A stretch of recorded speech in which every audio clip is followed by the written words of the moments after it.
इस वक्त जहां पूरी दुनिया का फोकस गजा में होने वाली वॉर पर है, जिसमें हजारों बेगुनाह लोग मारे जा चुके हैं, वहीं हॉर्न ऑफ अफ्रीका के पास रेड सी में कुछ ऐसा हो रहा है जो पूरे मिडिल ईस्ट और इवन पूरी दुनिया को डिस्टेबलाइज कर सकता है। यमनी हौसियों ने इस वक्त दुनिया का सबसे स्ट्रेटेजिक पॉइंट चोक कर दिया है। पिछले 2 महीनों में 12 कंटेनर शिप्स को मिसाइल्स और ड्रोन से टारगेट किया गया है, जिसकी वजह से ग्लोबल ट्रेड बुरी तरह अफेक्ट हुआ है। इसी एग्रेशन के जवाब में अमेरिकन और ब्रिटिश नेवी ने 11 और 12 जनवरी को यमन पर जबरदस्त बम्बार्डमेंट की, जिसके जवाब में 16 जनवरी को हौसियों ने एक दफा फिर रेड सी से गुजरने वाले एक और समुद्री जहाज पर ड्रोन से अटैक किया है, जिसके बाद सिचुएशन मजीद टेंस हो गई है। असल में जब इसराइल ने गजा पर अटैक किया तो ईरान बैक्ड यमनी हौसियों ने हमास के लिए फुल सपोर्ट अनाउंस की, मगर क्योंकि यमन गजा से तकरीबन 2000 किलोमीटर दूर है तो हौसी डायरेक्टली इस वॉर का हिस्सा नहीं बन सकते थे। इसीलिए नवंबर 2023 में उन्होंने ऐलान किया कि वो रेड सी में यमन के पास से गुजरने वाली हर उस शिप पर अटैक करेंगे जो या तो इसराइल जा रही हो या फिर वो इसराइल से आ रही हो, या उस पर इसराइली फ्लैग लगा हो या उस पर कोई भी इसराइली हो। और ये अटैक्स तब तक जारी रहेंगे जब तक इसराइल गजा पर अटैक्स बंद नहीं कर देता। इन अटैक्स की वजह से ग्लोबल ट्रेड बुरी तरह डिसरप्ट हुआ है और उसकी वजह ये है कि रेड सी का ये सारा एरिया हमारी दुनिया के लिए बहुत ही ज्यादा इम्पोर्टेंट है। देखें, ग्लोबल इकोनॉमी चलाने के लिए स्मूथ ट्रेड का होना बहुत जरूरी है और हमारी दुनिया का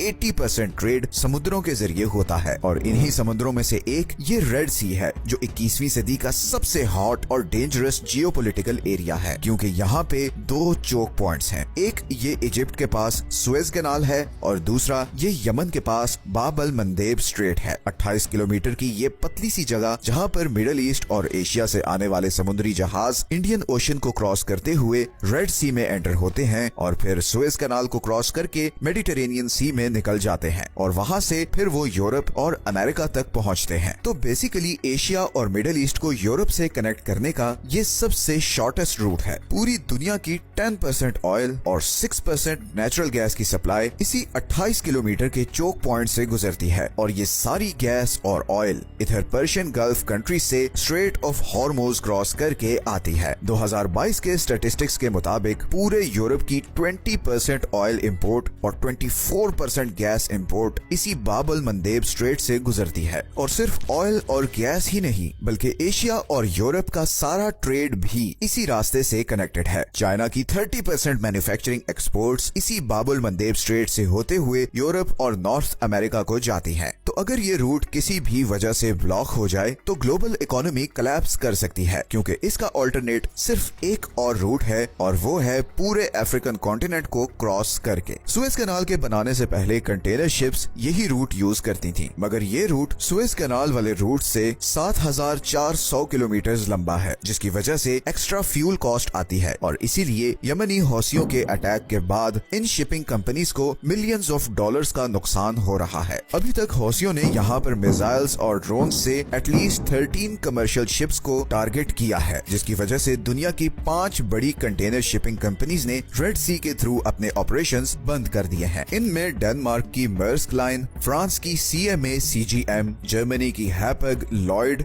और स्विट्जरलैंड की MSC शामिल है। पूरी दुनिया की 50% शिपिंग कैपेसिटी इन 5 कंपनीज के पास है और अभी रिसेंटली ब्रिटिश पेट्रोलियम ने भी रेड सी के थ्रू अपने ऑपरेशंस बंद करने का ऐलान किया है। और अगर थोड़ी और कंपनीज भी इस बॉयकॉट में शामिल हो गई तो यूरोप की ऑयल और गैस सप्लाई बहुत खतरे में पड़ जाएगी। इसी तरह शिपिंग इंडस्ट्री को एक और धचका ये भी लगा है कि इंश्योरेंस कॉस्ट्स 10 टाइम्स बढ़ गई हैं और गिवन के ऑयल टैंकर्स वैसे ही बहुत एक्सपेंसिव होते हैं तो इस प्राइस बढ़ने का असर थाउजेंड्स ऑफ डॉलर्स में आएगा। अब अमेरिका इस रूट और इसराइली शिप्स को प्रोटेक्ट करने के लिए बहुत कोशिश कर रहा है और उसने इंटरनेशनल कम्युनिटी से अपील की है कि वो उसके साथ मिलकर यमनी हौसियों के खिलाफ ऑपरेशन करें, मगर सिवाय ब्रिटेन के कोई और कंट्री यमनी हौसियों के खिलाफ ऑपरेशन में आगे नहीं आया। फ्रांस, इटली और स्पेन ने स्ट्रेट फॉरवर्ड मना कर दिया है। इजिप्ट, सऊदी अरेबिया और UAE भी इस ऑपरेशन से गायब हैं। चाइना और रशिया, जिनकी जिबूटी में मिलिट्री बेसिस हैं, वो भी अभी तक बिल्कुल खामोशी से सब कुछ देख रहे हैं। असल में पॉलिटिकल डिफरेंसेस तो एक तरफ, मगर इस न्यूट्रलिटी की एक और बहुत बड़ी वजह भी है और वो है हौसी ड्रोन्स को रोकने की high cost. West western navy के वेपन्स इतने